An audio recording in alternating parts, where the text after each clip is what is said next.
Саламатсыздар ма, оқушылар?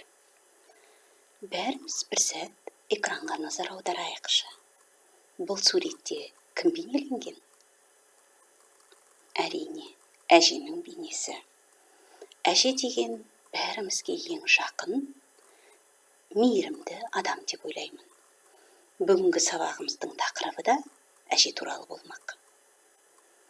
Біз бүгін Нұрдәулет Ақыштың «Нағыз әже қайда» әңгімесімен танысатын боламыз.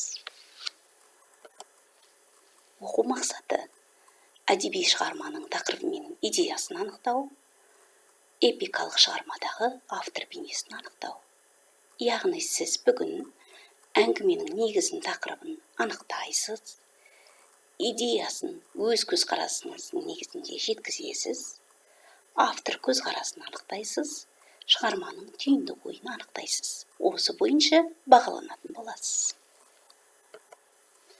Тақырып: жазушы суреттеп отырған өмір құбылысы болса, идея жазушының сол өзі суреттеп отырған өмір құбылысы туралы айтқысы келген ойы, сол өмір құбылысына берген бағасы екенін есімізге сала кетейік.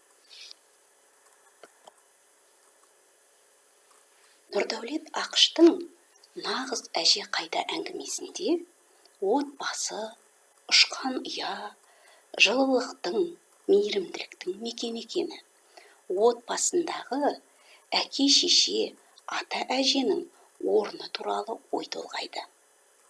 Әже атауының мәніне терең үңіліп, әженің қасиетті жан екенін сезіндіруге, ардақтауға бағыттайды.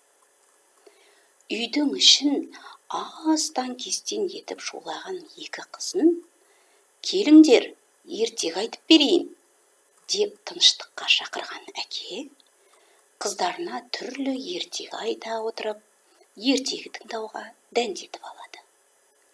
«Папа, сіздерге ертегіні садикте үйретті ме?» деген Аяның сауалына «Жоқ, Аятай, мен ертегіні әжемен үйрендім. Мені бағып қаққан сол кісі» деп жауап бергенінде, қыздары «Әже деген кім? Ол кісі қандай болады?» деген сұрақтың астына алады. Жалпы әженің ғана емес, қарт адамның мейірін көрмей өскен қыздарына жер көкте жоқ керемет адам ретінде суреттеп береді. Ол өзі мейірімді де, ақылды адам. Ешкімге ешқашан ұрыспайды.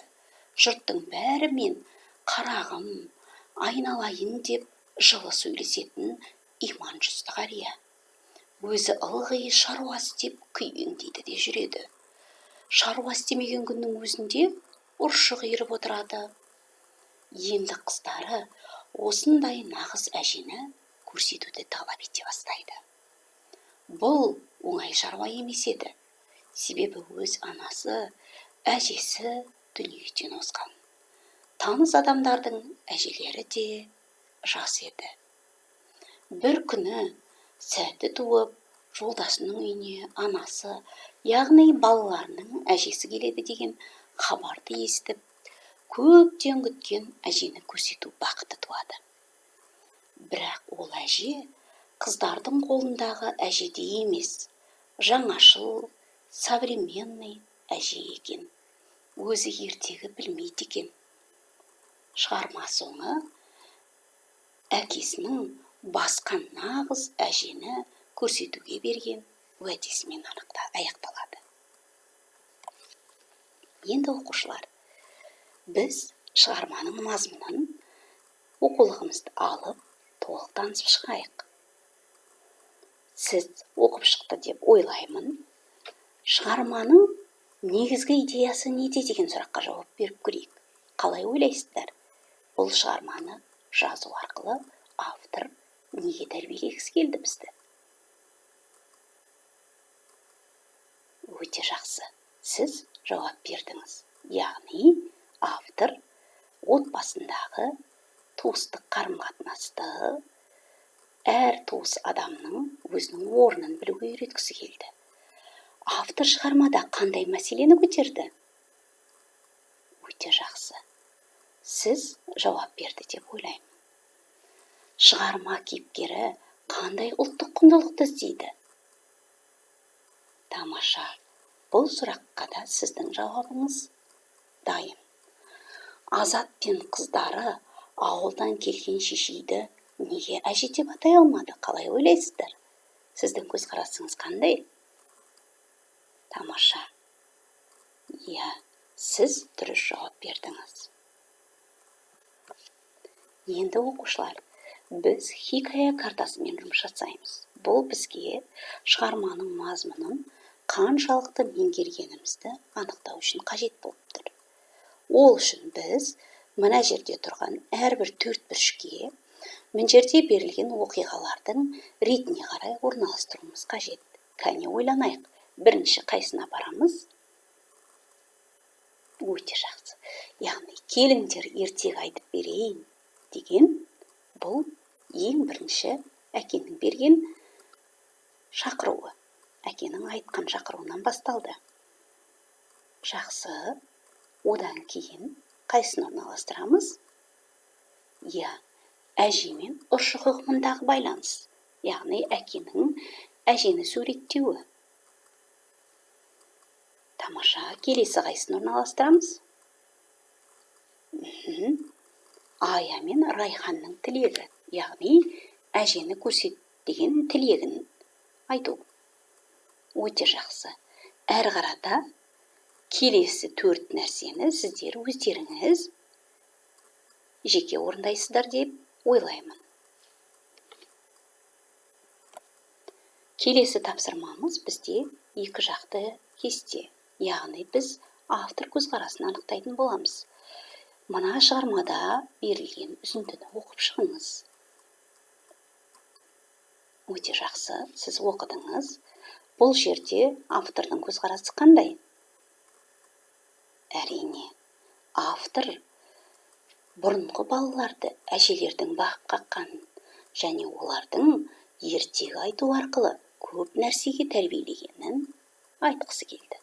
Сіздің көзқарасыңыз қандай? Тамаша. Екінші үзіндіні оқимыз. Дұрыс-ақ. Бұл жердегі автордың ойы бұрынғы әжелер мен қазіргі әжелердің арасында сәл айырмашылық бар екен. Бұрынғы әжелер сияқты қазіргі әжелердің көбі ертегі айта алмайды екен. Ал сіздің көзқарасыңыз қандай? Шынымен солай ма? Тамаша. Сіз бұл тапсырманы да өте жақсы орындады деп ойлаймын. Енді келесі тапсырма бұл бізде нағыз әжені сипаттап жазу. Сіз төменде берілген тірек сөздерді пайдалана отырып, нағыз әжені сипаттап жазуға міндеттісіздер. Тірек сөздер: әже, ана, отбасы, тәрбие, ұрпақ, мейірім, ұлттық, заманға сай, болашақ, жалғасу, даналық, кеңпейіл, зерек, дәстүр. Сіз осы тірек сөздерді пайдалана отырып, нағыз әжені сипаттап жазасыз. Бұл сіздің үй тапсырмаңыз. Енді біз бүгінгі сабақтағы өзіміздің әрекетімізді бағалап жіберейік. Сіз бүгінгі сабақтан не алғаныңыз туралы 3 сөйлем жазыңыз. Әр сөйлемнен бір-бір тірек сөз алыңыз. Осы 3 тірек сөзді біріктіріп сөйлем құраңыз. Өте тамаша. Тыңдағандарыңызға рахмет. Сау болыңыз.